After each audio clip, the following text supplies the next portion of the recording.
part is, if Israel would ever be insane enough to get the Jewish people off the West Bank and arrange for a two-state solution and a Palestinian state would open up, what would you expect to happen?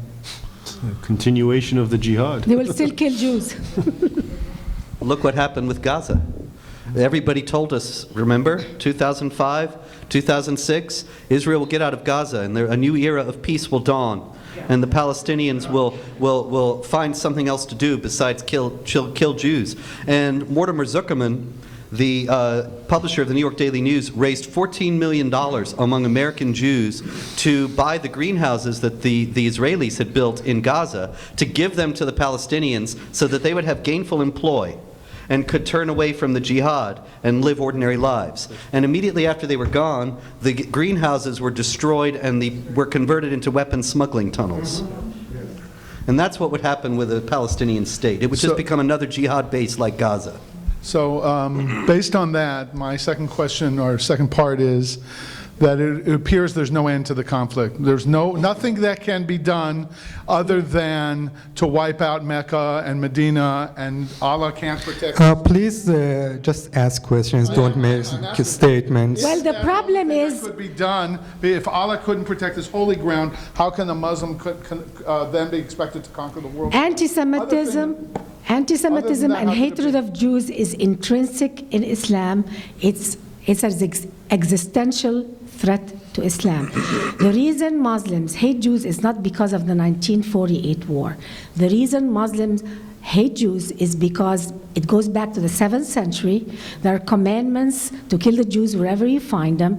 On his deathbed, when Muhammad died, he said, kill the Jews wherever you find them, to his followers, because the Jews were the only people who refused to convert to Islam with the sword. They gave their necks to be killed, to be beheaded. A whole tribe was beheaded by Muhammad because they refused to convert to Islam. And that is the existential threat of, just by your presence, by the presence of the Jews. This is an existential threat and a reminder that Muhammad participated in beheading 900 Jewish men, a crime that should never happen by a prophet. And that is why after Muhammad did that, he came up with verses in the Quran that told Muslims who were feeling bad about it, that don't worry that you didn't kill the Jews with your hand. It was Allah's hand that killed the Jews. And you should continue doing that because it's not your hands that's killing them, it's Allah's hand. The story of Jews and Islam is a Shakespearean tragedy, at the level of a Shakespearean tragedy, that Muhammad had to exonerate himself from committing mass murder by accusing the Jews of being apes and pigs and subhuman, and we really didn't kill human beings. We killed apes and pigs that are the enemies of Allah, and that's why forgiving Jews and making peace with the Jews goes against the heart of Islam. It means that Muhammad actually participated in the killing of people. But how can it ever be resolved? How can the problem be by Islam collapsing? When Islam collapses, and it is, by the way, Islam is collapsing. All the civil wars we're seeing in the Muslim world now they are being eaten up. Islam is rotting from the core. My fear is that while Islam is collapsing, because Islam is built on a house of cards, it's built on sand. It's any discussion, Islam collapses. There is nobody who can defend Islam. Not the biggest sheikh can defend Islam. Islam is collapsing. My only fear is that when it's collapsing, it can bring down Western civilization with it. And that's what we should not allow. Ladies and gentlemen, we're running out of time. Please, very short questions, but also very short answers. Can I address that very briefly? First off, Mr. Darwish, I would like to thank you for your role in helping out women. One second. We have to give respect to Robert Spencer Just a minute, okay? As far as your question about destroying Mecca and Medina, I think that that is something that we ought to be able to discuss. After all, the temple of the Jews was destroyed, and there was a massive reevaluation of Judaism in the rabbinic tradition after 70 AD. And the whole structure of the temple worship had to be recast in a different way. And there was, in other words, a tremendous reform. And so, without advocating for the killing of innocents or anything of this kind, in the abstract, if these places were gone, would there be a reevaluation of Islam, such that would bring a reform that would make it more peaceful? I think that's remotely and theoretically possible. However, at the same time, we have to remember that the caliph, as the successor of Muhammad, is an extraordinarily important figure in Islamic law. He's the only person authorized in Islamic law to wage offensive jihad as opposed to defensive jihad, and there's not been a caliph since 1924. And so one would have thought that the abolition of the caliphate, Ataturk certainly thought when he abolished the caliphate that it would lead to this massive reevaluation and reform of Islam. It didn't. I'm not sure that that would either. Also, the Black Stone of the Kaaba, at one point there was a warring Muslim faction, it stole it, took it away from Mecca, hid it away, brought it back decades later. But Islam didn't collapse while there was no black stone in the Kaaba. So, I mean, anyway, it's just an abstraction because nobody's ever going to do it. It's not ever going to happen. But I understand why and I think it's a legitimate question to discuss. And in light of the Jewish experience and the destruction of the temple, it's an important question to ask if reform of Islam could come about in this way. And the question is, I think probably not. The only thing you might do is make Muslims reevaluate the strength of their religion, because Islam is built on strength. And for something so catastrophic as their center to be leveled to the ground, I think would make so many wonder, well, I thought we were the strongest. I thought Allah, how could this happen? So in that sense, there might be a reevaluation. How can we conquer the world for him? What's that? If he can't protect his holy ground, how are we Right. to conquer the world for him? Right. That's why Saudi Arabia never engages into jihad war. You never hear about Saudis just pay going. for it. Yeah, they pay for it. They pay because they are so scared that anybody will bomb Mecca and Medina. That's why they pay the Egyptians to go to war for them. They pay the Jordanians. They pay the Syrians. But they never do it themselves. You never see Saudi armies 'Cause they're our friends and allies. going against Israel. Ladies and gentlemen, we're out of time. We have two more quick questions, and please, very quick answers as well. What would be your advice to other religions and movements that want to impose their fascist values upon the people of the earth, like conservative fundamentalist Christianity? Just today, in Uganda, lifetime imprisonment for being gay. In Russia, in some parts of Russia, there are laws against freedom of speech. You can say negative things about gay people, but you can't say any positive things. And I mean, I'm just saying that, I truly thank Ms. Darwish for her work with women, and I really do believe that Islam is a threat to freedom of speech, but what about other Well, movements? tyranny is tyranny. It can take many forms. It can take the form of Islam. It can take the form of fascism, communism. It can take many forms. So it's not just Islam. If there was no Islam, we were going to create Islam. Because we, as human beings, we want control. Islam loves control. Communism loves control. So all these sorts of ideologies love control and love hate and love turning us into toys to play with us and kill us. So we as humans are not all good, and it's only really through Judeo-Christian culture is the only ideology, in my opinion, that really suppresses the evil side of us that we are born with and brings out the best in us. And just to kind of go off on that, just to give you an idea of some context, because it seems like you're trying to compare different totalitarianisms, which is a fair question, but as we speak in Nigeria right now, hundreds of churches are being bombed. Same thing in Egypt, same thing in Syria, same thing in Pakistan, same thing in Indonesia, same thing in Sudan. Now let me ask you something. All of these countries I named, and in Iran, none of them have anything in common with each other insofar as language, ethnicity, nationality, or culture. Nigerians are Nigerians, they speak Nigerian. Arabs, Egypt or elsewhere, speak Arabic. Iran is Farsi. Pakistan, they're speaking Urdu. They don't look the same, they don't have the same language. What is the one common denominator with all these people? It's Islam. Now, is there anything from one end of the world, of the Islamic world, to the other, from Indonesia, Far East Asia, all the way to Morocco, and all this destruction's going on? So I can't imagine any other totalitarian ideology that is having the same amount of devastation on people. Last question.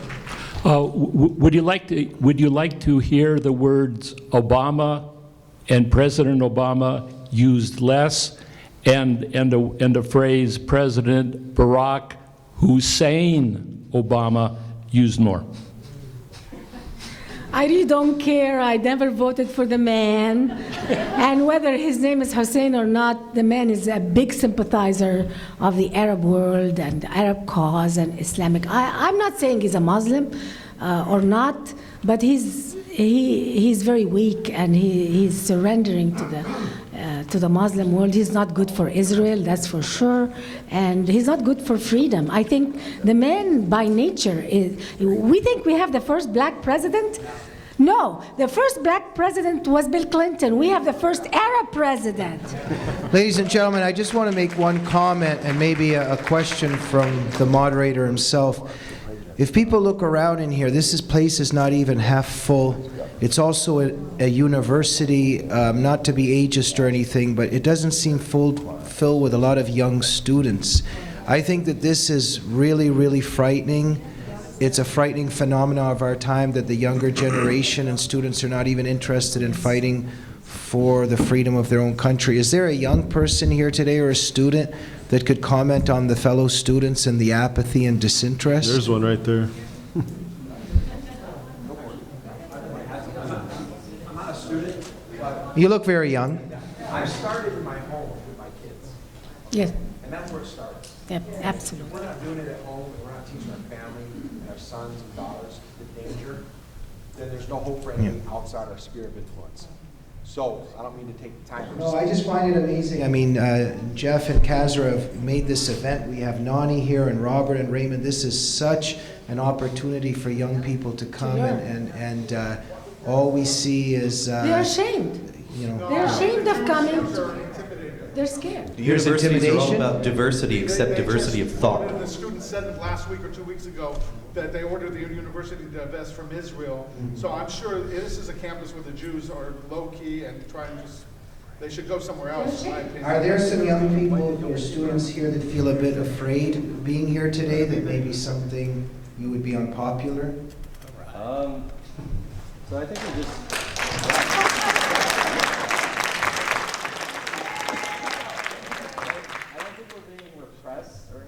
I don't think it has to do with us being afraid.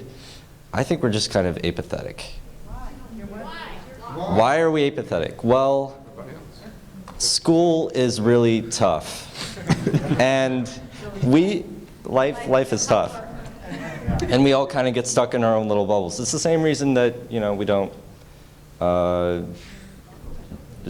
vote or just. Yeah, we're kind of apathetic when it comes to government and issues like this. So, but do you think there's an element of shame that, like, you're going to this, anti-Islam, or these Islamophobes? You're unenlightened. You come here. I think there is an element of shame, but if there's another cause, do you think they gather around other causes? I think there is an element of shame for speaking out against any religion, because we all not against Christianity. I don't know if you know this, but this is a very Christian school, and you can say what you think, but a lot of people will look at you funny if you speak out against just about any why religion. don't they understand that? I'm glad you're talking, because I really don't understand why they forgive a religion that commands to kill. Just because they have it calls itself a religion. Sharia law commands women to be killed by their male relatives if they commit adultery. Well, I mean, how can a woman in this campus accept it and just look the other way just because it's the same with any religion. You pick and choose what looks good you keep, and what doesn't look good you pretend doesn't exist. But that's not being a Muslim then. you're creating your own religion, but putting the stamp, and that, you know what, your answer is correct. A lot of Muslims are doing that. They pick a few nice, pretty verses that have been abrogated a long time ago. They're no longer effective, and they stick to them, and they think this is Islam. But this is such misinformation. This is a learning institution. There's, Yeah, okay. I agree. There's a young gentleman, I think, that wants to say something.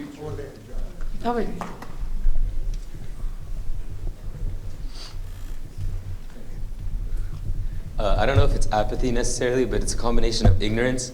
And the way the group is presented on campus isn't very, it seems very extreme the way it's presented on campus. So what caught my attention when I was walking by at the booth was just how extreme the group looked. There were chopped off hands laying out on the table, like 6 or 7 copies of the Quran, and several things were highlighted in it. So that's what caught my attention, and it's the same thing that drives other students away. So I don't think it's necessarily apathy. I think it's a combination of ignorance and the presentation of the group itself. You chopped off people's hands and put them on the table to get people to come to this event? They were like dolls with chopped off hands, like to show that something about thieves having their hands chopped off or something. Chapter 5, verse 38 of the Quran. Chop off the hand of the thief, male or female. Yeah, so. Ladies and gentlemen, last couple trickles of Well, our thank you evening for here. coming. I don't want to forget one second. courageous young man. When we all talk a little bit about apathy, ladies and gentlemen, there's some people that aren't apathetic. I just want to point out we always have a hero among us. We have a gentleman here today who spent 25 years as a U.S. diplomat in service to this country, Jim Horn at the back. Raise your hand, please. Let's give him a hand, please. And he has a wonderful book called Experiencing Islam. I recommend everybody get it. Jeff, do we have a little bit of time left, or what? Jamie. Well, we have to leave the room in 10 minutes. So There's a young lady here that would like to say something, sir, Mike.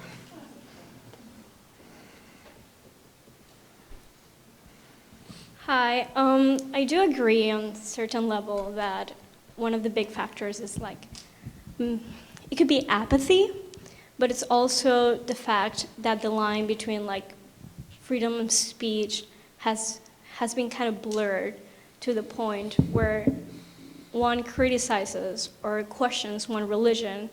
It seems like now it's kind of been twisted into you're being intolerant, you're not being open-minded about, you're not respecting some culture. And I think Islam, it's not only a religion, but it's a system of values, of legal laws, and it's kind of dictates, your life, not just a system of beliefs to follow. Second of all, this is a very Christian school. I'm cannot say the demographic effects.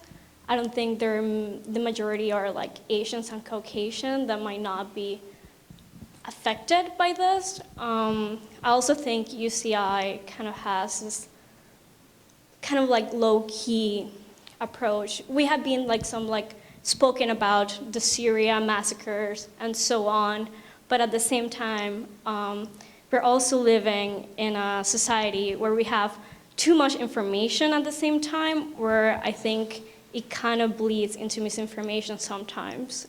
And I guess it's a combination of that we are scared of being accused of being intolerant, and we are kind of don't realize the line has been blurred and it has become into this gray area. And also the media has downplayed a lot of this. I mean, I'm on the internet a lot and I have not heard most of the things that were spoken today. So misinformation and scared of insulting others. Absolutely. Well, these three individuals, if I'm correct, are basically banned from our mainstream media. I mean, this information is just not getting out. I just want to add something to what you said, which is basically, I think once you enter college, there's an axiomatic perspective when it comes to religions, which is it's a very relativistic thing. If you're going to find something in the Quran, I'm sure I can find something in your Bible. This is, I think, the idea, and that's why when someone comes and talks about the Quran, the almost subconscious thing is, oh, you're really picking on one religion because obviously we can do it with your religion. The fact is they can't. And this is one of the biggest fallacies, because if you do put these texts next to each other and They're not the compare same. them, they're not at all the same. Not all religions are equal. Ladies and gentlemen, Not all cultures are equal either. ladies and gentlemen, we've come to the end. I just want to end on a personal note. What an honor it is for me to host this panel, because I know each of these individuals here, and I just want to say that although some people maybe want to go and eat a burger or feel uncomfortable, apathetic, we don't need to get into details, but each of these noble titans put their lives on the line for the freedom of this country. So let's give them a hand.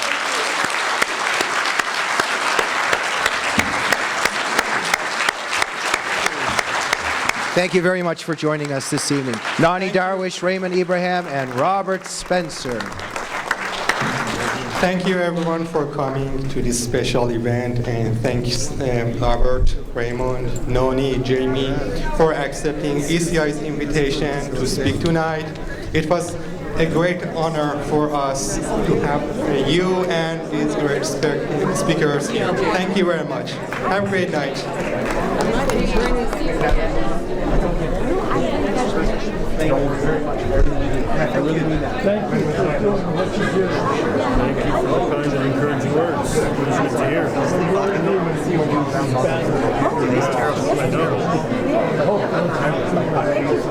Me too. One does what one can do. Yeah. Part of the plan is ultimate plan will unfold. I think it's going to get a lot worse before it gets better. But it'll get better. Yeah, okay. I look forward to seeing you again. Yes, we have a download. Hi, good to see you. I really just...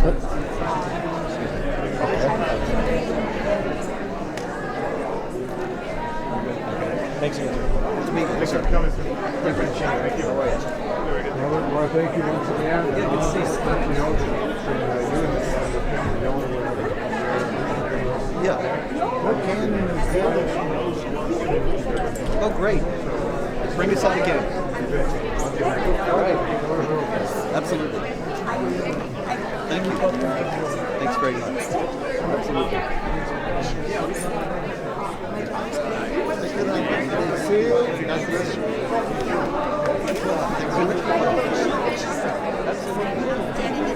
It's good to see you. When are you going to come? Anytime anybody invites me, I'll be here. Okay. I like the head up. Yeah, well, you know, I'm not going to stay. I live way out east. I have so many death threats. I don't know if you want to...